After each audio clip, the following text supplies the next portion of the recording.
नमस्कार दोस्तों, स्वागत है आप सभी का सिलेक्शन मार्क के ऑनलाइन लर्निंग प्लेटफॉर्म पे। दोस्तों आज हम आपसे बहुत इंपॉर्टेंट बात करेंगे, क्योंकि जैसा कि आपको पता है हाई स्कूल वाले, स्पेशली हाई स्कूल पर हम आज चर्चा करेंगे। देखिए बच्चों, आपका पेपर 4 तारीख को है, ठीक है, विज्ञान का पेपर है। तो हम कुछ मैं कुछ विज्ञान का इंपॉर्टेंट क्वेश्चन आंसर लेकर आया हूँ। अगर आप इसको कवर कर लेते हैं, मतलब क्वेश्चन लेकर आया हूँ, अगर आप इसको कवर कर लेते हैं तो स्पेशली लॉन्ग लॉन्ग क्वेश्चन लेकर आया हूँ, ठीक है। अगर आप इसको कवर कर लेते हैं तो आपको बोर्ड एग्जाम में अच्छे मार्क्स प्राप्त करने से कोई रोक नहीं सकता। तो आइए फ्रेंड, हम स्टार्ट करते हैं और अपने सीरीज की ओर आगे बढ़ते हैं। देखिए हमारी सीरीज मैंने आपको बताया था mission UP board exam 2022, mission UP board exam 2022। देखिए कक्षा 10, स्पेशली यह वीडियो किसके लिए है? स्पेशली बाबू यह वीडियो आपके लिए है, कक्षा 10 वाले बच्चों आपके लिए है। देखिए प्रश्न नंबर 1, देखिए विरंजक चूड़ के दो उपयोग लिखो। विरंजक चूड़ के दो उपयोग लिखना है। क्वेश्चन नंबर 2, देखिए अम्ल क्षार और लवण की आधुनिक अवधारणा क्या है? अम्ल क्षार लवण की आधुनिक अवधारणा। अम्ल क्या होता है? अम्ल बाबू होता है जो H प्लस आयन, जो जिसे मतलब तोड़ने पर H प्लस आयन देता है, उसे अम्ल कहते हैं। और जो क्षार होता है वो OH माइनस आयन देता है, ठीक है। क्षार क्या होता है? क्षार बाबू OH माइनस आयन देता है, OH माइनस आयन देता है, क्षार होता है। और H प्लस देता है वो अम्ल होता है, ठीक है। अब देखिए क्वेश्चन नंबर 3, देखिए उदासीनीकरण। उदासीनीकरण ध्यान से देखिएगा, उदासीनीकरण अभिक्रिया क्या होती है? उदासीनीकरण अभिक्रिया के बारे में आपको लिखना होगा, ठीक है, क्या होती है और इसके उदाहरण, एग्जाम्पल भी, ठीक है। अब देखिए क्वेश्चन नंबर 4, कॉपर के दो प्रमुख अयस्कों के नाम लिखो। कॉपर क्या लिखना? दो प्रमुख अयस्क के नाम लिखना है। क्वेश्चन नंबर 5, देखिए निस्तापन क्या है? निस्तापन क्या है? उदाहरण देकर समझाइए। और यहाँ जो कॉपर है, कॉपर के दो प्रमुख अयस्क के नाम लिखो और उसके एग्जाम्पल सहित, मतलब उदाहरण सहित लिखना है आपको। और क्वेश्चन नंबर 6 देखिए, क्वेश्चन नंबर का पूछे, देखिए अयस्क और खनिज में अंतर। अयस्क और खनिज में क्या अंतर होता है? उदाहरण सहित, मतलब एग्जाम्पल सहित, एग्जाम्पल सहित इसको भी लिखना है। एग्जाम्पल मतलब इसका एग्जाम्पल भी लिखना है, ठीक, आपको इसका एग्जाम्पल भी लिखना है। और देखिए क्वेश्चन नंबर 7, देखिए भर्जन क्रिया क्या होती है? उदाहरण से, मतलब उदाहरण लिखे हैं, उदाहरण से लिखना है। तो उम्मीद करता हूँ कि यह आपको अच्छा लगा होगा। अभी आगे और है, ठीक है, आगे और है, आगे हम चर्चा करेंगे आपसे, आगे और लिखते हैं, ठीक है। 7 क्वेश्चन आपको क्लियर हुआ होगा। देखिए फिर से ओवरव्यू देखिए, विरंजक चूड़ के दो उपयोग लिखो। अम्ल क्षार लवण की आधुनिक अवधारणा क्या है? ठीक है। नंबर 3, देखिए उदासीनीकरण अभिक्रिया क्या होती है? क्वेश्चन नंबर 4, कॉपर के दो प्रमुख अयस्कों के नाम लिखो। क्वेश्चन नंबर 5, निस्तापन क्या है? उदाहरण देकर समझाइए। क्वेश्चन नंबर 6, अयस्क और खनिज में अंतर स्पष्ट कीजिए और उसका एग्जाम्पल भी लिखिए। क्वेश्चन नंबर 7, भर्जन क्रिया क्या होती है? उदाहरण देकर समझाइए।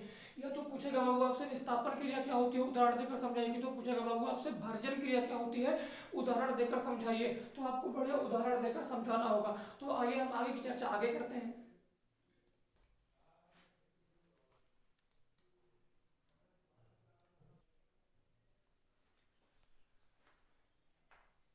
तो हाँ बाबू देखिए, जैसे ही मतलब मुझे जो इंपॉर्टेंट लग रहा है इसमें हम आपको बता दे रहे हैं, ये रसायन विज्ञान का है, ठीक है। इसके बाद हम जीव विज्ञान की बात करेंगे, इसके बाद हम फिर भौतिक विज्ञान की बात करेंगे, हम तीनों विज्ञान की बात करेंगे, ठीक है। तो हम किसकी बात करेंगे बाबू? हम तीनों विज्ञान की यहाँ चर्चा करेंगे आपसे। देखिए यहाँ क्वेश्चन नंबर 8, देखिए मिसेल पर संक्षिप्त टिप्पणी लिखो। आता है, ठीक है, साबुन का साबुनीकरण जो होता है वहीं वहीं पर यह क्वेश्चन आपको मिलेगा। मिसेल पर संक्षिप्त टिप्पणी लिखिए। क्वेश्चन नंबर 8 हो गया। क्वेश्चन नंबर 9, साबुन की निर्मलीकरण, मतलब साबुनीकरण क्या होता है समझाइए, उसका एग्जाम्पल देकर समझाना आपको रहेगा, ठीक है। साबुन के निर्मलीकरण, जैसे साबुन को जो सोडियम हाइड्रोक्साइड के साथ गिरा कराते हैं तब क्या होता है, मतलब ये सब ऐसे लिखना होगा NaOH के साथ, ठीक है। अब देखिए question number 10, baking powder. Baking powder मतलब खाने का पाउडर। बेकिंग पाउडर बनाने लिखा है, ठीक है, बनाने की विधि का सचित्र, सॉरी यार भूल गया, सचित्र वर्णन कीजिए। सचित्र मतलब आपको चित्र भी बनाना पड़ेगा, चित्र भी आपको बनाना पड़ेगा बाबू। मतलब बेकिंग पाउडर, खाने के पाउडर का सचित्र वर्णन कीजिए। तो आपको सचित्र वर्णन करना है और उससे क्रिया करा देना है, बस और कुछ नहीं करना है। अब plaster of Paris, plaster of Paris के बारे में आप जानते होंगे, हाई स्कूल में है। क्वेश्चन नंबर 11 आपका है प्लास्टर ऑफ पेरिस के बारे में कुछ लिखना है, मतलब जो है उसको थोड़ा बहुत लिख देना है, ठीक है। तो यहाँ से आपको मार्क्स मिल जाएंगे। अब देखिए क्वेश्चन नंबर 12, देखिए आवर्त सारणी के 4 गुण, ठीक है, आवर्त सारणी के 4 गुण, कभी कभी 6 गुण पूछ लेता है, ठीक है। तो आवर्त सारणी के गुण, जो मंडलीय की आवर्त सारणी है, मंडलीय की क्या है, आवर्त सारणी है, उसके 4 गुण लिखना है आपको कि वह मतलब कैसी है। तो उम्मीद करता हूँ कि रसायन विज्ञान का कॉन्सेप्ट आपका पूरा क्लियर हो गया होगा और रसायन विज्ञान के आपका धागा खुल गया होगा। अब बात करने जा रहे हैं हम बायोलॉजी पर, मतलब जीव विज्ञान पर, उसके बाद हम चर्चा करेंगे भौतिक विज्ञान पर। तो वीडियो में बने रहे, आइए देखते हैं बाकी।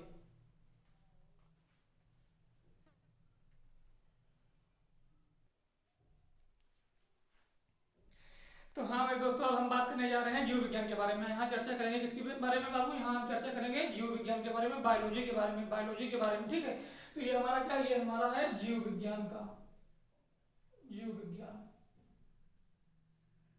जैसा कि आप जानते हैं हमारा जो विज्ञान का पेपर वो 3 पार्ट में डिवाइड होता है। पहले आपका भौतिक विज्ञान आएगा 25 मार्क्स का, फिर 20 मार्क्स का आपका रसायन विज्ञान आएगा जिसे हम केमिस्ट्री बोलते हैं, और 30 मार्क्स का 25 मार्क्स का आपका फिर जीव विज्ञान आएगा। मतलब इसका फार्मूला क्या है, मतलब इसका फंडा क्या है?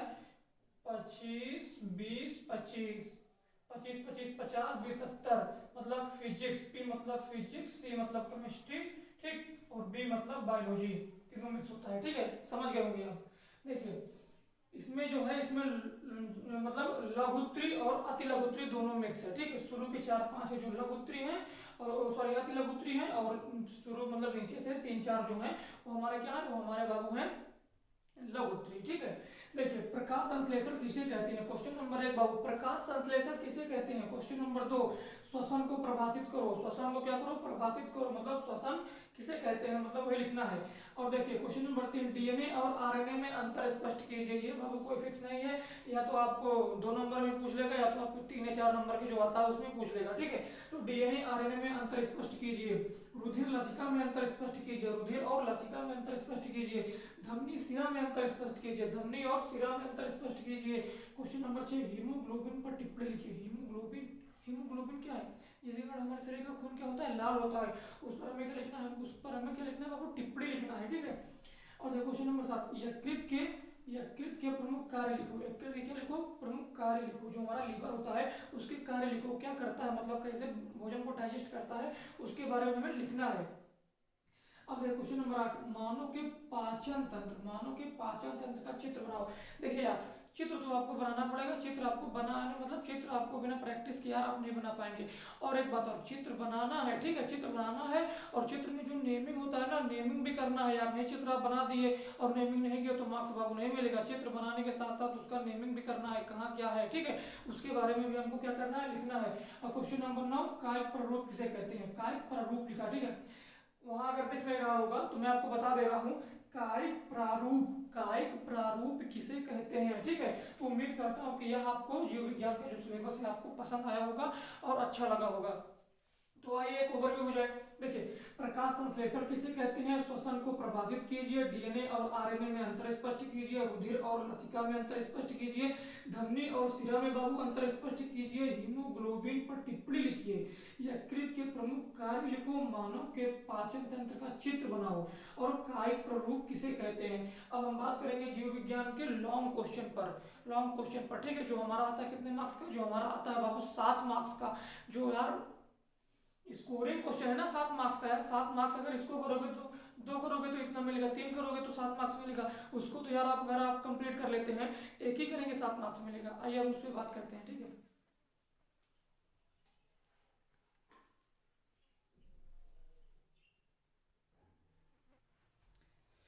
तो हाँ दोस्तों, हम बात करने जा रहे हैं यहाँ लॉन्ग क्वेश्चन पर। यहाँ हम जीव विज्ञान के लॉन्ग क्वेश्चन पर बात करेंगे। और एक बात और बाबू, अगर जिस क्वेश्चन में सचित्र वर्णन की बात हो वहाँ चित्र यार जरूर बनाइए। अगर आप चित्र नहीं याद कर सकते और अगर विज्ञान का पेपर है आप चित्र नहीं याद कर सकते तो क्या मतलब है यार, फिर क्या मतलब है आपका 1 साल पढ़ने का। ठीक है, तो उम्मीद करता हूँ कि आप चित्र यार अच्छे से बनाएंगे और चित्र का नेमिंग भी करेंगे। चित्र बनाने में बड़ा कहीं नहीं है, उसका मतलब बड़ी बात यह है कि चित्र बनाने के साथ साथ उसका नेमिंग भी करो। देखिए नंबर 1, क्वेश्चन नंबर 1 देखिए, लॉन्ग क्वेश्चन की बात कर रहा हूँ जो 7 मार्क्स का पूछेगा। यहाँ 5 क्वेश्चन दिया हूँ, ठीक है, 5 में से तो यार 5 कंप्लीट कर गया ना कोई तो जरूर 100% फंसेगा। देखिए पोषण क्या होता है या कितने प्रकार का होता है, प्रत्येक का वर्णन करो।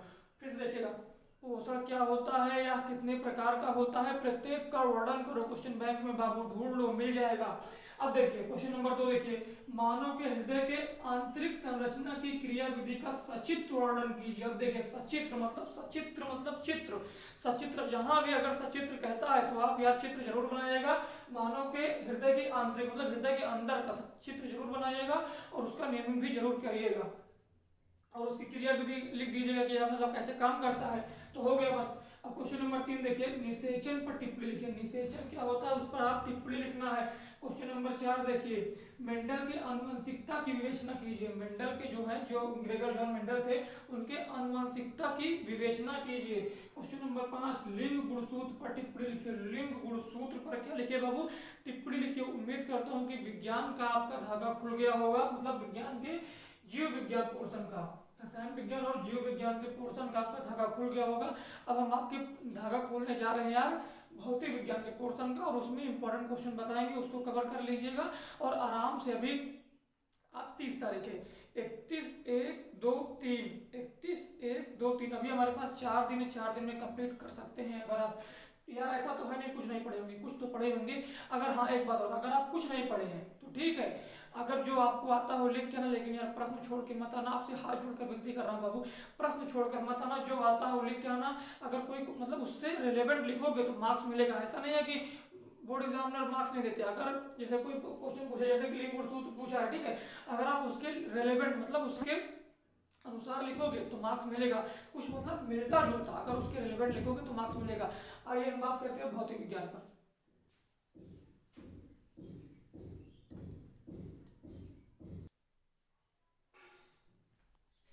तो हाँ फ्रेंड, अब बात करेंगे यार भौतिक विज्ञान। अब हम बात करेंगे यार भौतिक विज्ञान के क्वेश्चन आंसर पर, उसके टॉपिक बताएंगे, उसके रिलेवेंट टॉपिक बताएंगे जो यूपी बोर्ड पूछता है, उसको आप कवर कर लेंगे, उतना आपके लिए इनफ होगा। देखिए भौतिक विज्ञान हमारा क्या है बाबू, भौतिक विज्ञान है, ठीक है, जो हमारा पूछा जाता है 25 मार्क्स का। कितने मार्क्स का बाबू, 25 मार्क्स का यूपी बोर्ड में पूछा जाता है, ठीक है, मैंने अभी आपको बताया है 25, 20, 25 वाला कॉन्सेप्ट। देखिए पॉइंट यहाँ बताएंगे, यहाँ क्वेश्चन ये बताएंगे किन किन पॉइंट को आपको पढ़ना है, वो पॉइंट की हम चर्चा करेंगे। देखिए प्रकाश के परिवर्तन नियम, उत्तल अवतल दर्पण, ठीक है, प्रकाश के परिवर्तन, पहला प्रकाश जो है प्रकाश के परिवर्तन नियम, अवतल उत्तल दर्पण, और 1/a बराबर 1/b प्लस 1/u, इसको भी पढ़ना है, ठीक है।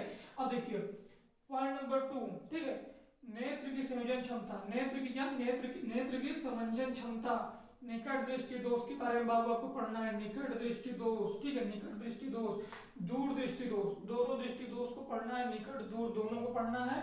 और मानव नेत्र का सचित्र वर्णन, मानव नेत्र का सचित्र वर्णन। देखिए मैं बार बार यार रिपीट कर रहा हूँ, अगर जहां भी सचित्र आए तो आप वहां चित्र जरूर बना के आइएगा। और मानव नेत्र का जब सचित्र वर्णन करेंगे उसमें यार कार्निया, रेटिना, इसका सबका मतलब विस्तृत नेमिंग भी करिएगा यार। अगर आप, फिर से मैं बता रहा हूँ, अगर आप नेमिंग नहीं करेंगे तो मार्क्स नहीं मिलेगा। जो चाहे जिस विषय में चित्र बनाइए, चाहे केमिस्ट्री में चित्र बनाइए, फिजिक्स में चित्र बनाइए, बायोलॉजी में चित्र बनाइए, अगर आप चित्र बना रहे हो तो उसका नेमिंग भी जरूर करके आना, ठीक है। अब देखिए पॉइंट नंबर 3, देखिए ओम का नियम, ओम का नियम, ठीक है, आवेश का मात्रक, प्रतिरोध का मात्रक, ऐसे लिखे मतलब मात्रा है, ठीक है, मतलब मात्रक नीचे, विभवांतर, आवेश का मात्रक, प्रतिरोध का मात्रक, विभवांतर का मात्रक, प्लस परिभाषा, प्लस क्या है परिभाषा। अब देखिए एक और विद्युत धारा की परिभाषा, विद्युत धारा की परिभाषा भी लिखना है। विद्युत धारा की परिभाषा, विद्युत धारा किसे कहते हैं, विद्युत धारा की परिभाषा लिखना है। और प्रतिरोध का संयोजन श्रेणी समांतर क्रम में, प्रतिरोध का संयोजन करके आना है श्रेणी क्रम और बाबू समांतर क्रम में। प्रतिरोध को हम कैसे जोड़ते हैं ये लिखना है।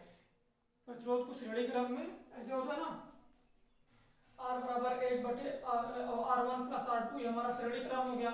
और वो होता है हमारा 1/R बराबर 1/R1 प्लस 1/R2, ये हो गया हमारा समांतर क्रम में। तो इसी की हम बात कर रहे थे, श्रेणी क्रम में, समांतर क्रम में। अब हम बात करने जा रहे हैं बाबू विद्युत जनित्र और मोटर के बारे में, ठीक है। आइए आगे देखते हैं।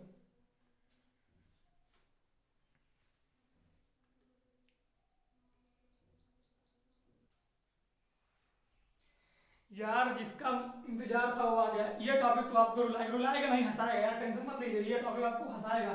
क्योंकि इस टॉपिक से यार 7 नंबर का एक क्वेश्चन तो फिक्स है, या तो विद्युत मोटर पूछेगा या विद्युत जनित्र पूछेगा, या विद्युत मोटर या विद्युत जनित्र, ये 7 मतलब जो टॉपिक लिखा हूँ उसको कवर कर लीजिए। 4 टॉपिक है, इसको कवर कर लीजिए, यहाँ से 7 नंबर का एक क्वेश्चन बाबू फिक्स ही है, ठीक है। आपको अगर आप इसको कवर करके जाएंगे ना तो बोर्ड एग्जाम में जब परीक्षा से लौटेंगे ना तो हंसते हुए आएंगे बाहर। देखिए विद्युत मोटर के बारे में आपको पढ़ना है, विद्युत जनित्र के बारे में पढ़ना है, हाँ एक चीज और सचित्र वर्णन करना है, ठीक है। और फ्लेमिंग के दाएं और बाएं दोनों हाथ, फ्लेमिंग के दाहिने हाथ का भी, फ्लेमिंग के बाएं हाथ का भी नियम लिखना है। और फैराडे का नियम, फैराडे का विद्युत चुंबकीय प्रणाली का नियम, इसको मतलब 4 टॉपिक है, आपको पढ़ के आना है। तो मिलते हैं नेक्स्ट लेक्चर में, तब तक के लिए ओके बाय।